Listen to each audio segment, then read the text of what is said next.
Bienvenidos a la historia 7, parte 1. Si las historias anteriores nos mostraron el poder del miedo, hoy veremos cómo una sociedad entera se preparó, de forma inconsciente, para autodestruirse. Estamos en Salem, Massachusetts, 692. La vida puritana no era vida, era supervivencia. Los habitantes de Salem creían estar luchando contra Satanás en un campo de batalla diario. Su colonia era un faro de rectitud, rodeado por la oscuridad del Nuevo Mundo, el bosque, el frío, la amenaza constante de las tribus indígenas, y un Dios que, a sus ojos, parecía más un juez implacable que un padre amoroso. Las costumbres sociales eran tan rígidas que cualquier desviación se sentía como una amenaza existencial. La sexualidad reprimida, la absoluta obediencia a la autoridad religiosa, y la prohibición de cualquier forma de entretenimiento o expresión de alegría crearon un barril de pólvora de frustración y ansiedad. A esto se sumaban las tensiones económicas. Salem no era una sola entidad, sino dos, el próspero y comercial Salem Town y el pobre, agrícola y resentido Salem Village. En el Village, la gente se enfrentaba constantemente por la propiedad de la tierra, la elección del ministro y los rumores. Lo peor de todo era la inestabilidad política. La colonia de la Bahía de Massachusetts no tenía una carta real para 1692, lo que significaba que la autoridad legal era débil y confusa.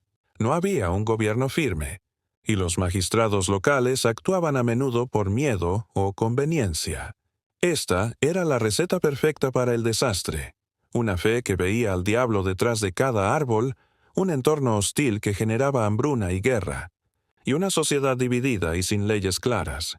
Cuando el caos llegó, no fue un incidente aislado. Fue el colapso de un sistema bajo una presión insostenible. Hoy, veremos cómo la chispa se encendió y qué creían haber visto los puritanos. Todo comenzó en la cocina del reverendo Parris. Betty Parris y su prima, Abigail Williams, aburridas, estaban jugando con la esclava de Barbados, Tituba. Ella les contó historias de folclore caribeño, les enseñó adivinación. Esto, para la mente puritana, era la puerta de entrada a la hechicería. Pronto, las niñas comenzaron a tener ataques. Se contorsionaban, gritaban, se quejaban de ser pinchadas por alfileres y de ver figuras que las atormentaban. El médico, incapaz de explicar los síntomas, declaró la palabra temida: hechicería. Las niñas, bajo presión para nombrar a sus atormentadoras, señalaron a tres marginadas sociales: Tituba, Sarah Good y Sarah Osborne. Tituba, probablemente aterrada, hizo algo que cambió la historia. Confesó. Describió vuelos en escobas, pactos con el diablo y un libro de firmas lleno de nombres. Su confesión, llena de detalles vívidos y aterradores, dio legitimidad a las acusaciones. A partir de ahí, la histeria se propagó. Lo más crucial fue el uso de la evidencia espectral en los juicios. Los jueces permitían que las víctimas testificaran sobre las apariciones o espectros de los acusados que las atormentaban. Esto significaba que cualquier persona señalada por una niña, sin otra prueba más allá de la visión, podía ser condenada a muerte. La espiral de acusaciones subió rápidamente.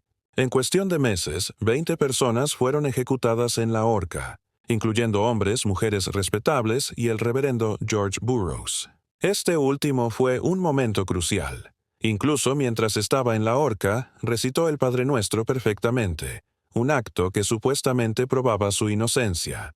Pero su cuerpo fue silenciado. La verdad que creyeron: el diablo estaba en Salem, y sus siervos estaban siendo justiciados. La verdad real, un sistema legal corrupto, y la creencia en la evidencia espectral permitieron que una histeria social condenara a los inocentes. En el mundo de Salem, donde cada desgracia era atribuida al diablo, la verdad científica y psicológica ha tardado siglos en emerger, y lo que revela es, quizás, más perturbador que la propia hechicería. La explicación más robusta para los síntomas físicos es el ergotismo. Imaginen que el pan de cada día, el alimento básico, estaba contaminado por el hongo Claviceps purpurea. Este hongo produce alcaloides que, al consumirse, atacan el sistema nervioso central. Los síntomas no son simples mentiras, son reales. Las víctimas sufrían convulsiones violentas, sensación de alfileres clavados y alucinaciones psicóticas. Las niñas de Salem, sin saberlo, estaban literalmente drogadas por su pan. Pero lo físico se mezcla con lo mental. La histeria de conversión fue el catalizador social. La vida puritana era un yugo. Las niñas, sin poder en su entorno, encontraron en el papel de víctimas atormentadas un poder absoluto. Podían señalar a cualquier adulto y enviarlo a la muerte. La histeria se alineó perfectamente con los resentimientos sociales acumulados. No es casualidad que las primeras acusadas fueran las marginadas, y que la mayoría de los posteriores objetivos fueran personas adineradas de Salem Town o figuras que desafiaban el dogma de la comunidad. Las acusaciones eran una venganza social disfrazada de lucha contra el mal. El caos solo se detuvo cuando figuras de autoridad y la élite intelectual de Boston se atrevieron a usar la razón. Clérigos como Increase Mather y su hijo Cotton Mather, aunque profundamente creyentes en la brujería, se opusieron a la base legal de los juicios, la evidencia espectral. Argumentaron, si el diablo puede fingir ser un santo, también puede fingir la forma de un inocente. ¿Cómo podemos confiar en un demonio para probar un crimen? La presión ejercida por intelectuales como Robert Califf y Thomas Brattle, que catalogaron los juicios como una vergüenza para la colonia, obligó al gobernador William Phips, cuya propia esposa estaba siendo mencionada, a actuar. Phips disolvió la corte en octubre de 1692. No fue un acto de iluminación heroica, sino de autoconservación y pánico al ver que la histeria había salido de control. El legado de Salem es la lección del poder de la acusación. No necesitamos polvos de arsénico ni misas negras para crear nuestro propio terror. Vemos el mismo patrón en el pánico satánico de los años 80 y 90, donde el miedo cultural a lo oculto llevó a cientos de falsas acusaciones de abuso ritual infantil. Y lo vemos hoy, las teorías de conspiración virales, el linchamiento en redes sociales, la cultura de la cancelación. Todos estos fenómenos son ecos de Salem, la prisa por culpar, la suspensión del juicio crítico y la demonización del oponente. El verdadero mal de Salem no fueron las brujas, sino la suspensión de la duda. Es un recordatorio atemporal de lo frágil que es la verdad cuando la histeria colectiva se apodera de la razón. Hemos desmantelado la brujería de Salem con la ciencia, ergotismo, histeria, conflictos sociales, pero para muchos, esta explicación es una manta demasiado fina para cubrir el profundo pozo del miedo humano. ¿Y si el mal no se fue? ¿Y si solo cambió de estrategia?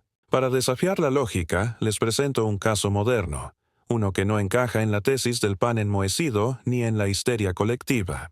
Sucedió en la misma Salem, en la década de 2010.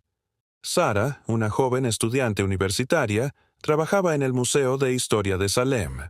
Su trabajo era sencillo, pero el museo guardaba reliquias de los juicios. En una vitrina, un espejo de mano del siglo XVII, supuestamente perteneciente a una de las acusadas. Poco después de empezar, Sarah empezó a sufrir. No eran convulsiones, eran horrores silenciosos. Despertaba en medio de la noche con marcas de arañazos que no podía explicar. Sus amigos notaron una voz extraña en sus mensajes de texto, un tono arcaico, furioso. Y luego, el momento que aterrorizó al personal del museo. Las cámaras de seguridad la grabaron en el turno de noche. Parada frente a la vitrina del espejo, Sarah no se movía por su voluntad.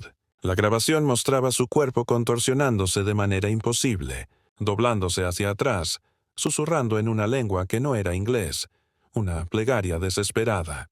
No había ergotismo, no había presión social. Solo una joven, atormentada por algo que parecía estar adherido al objeto.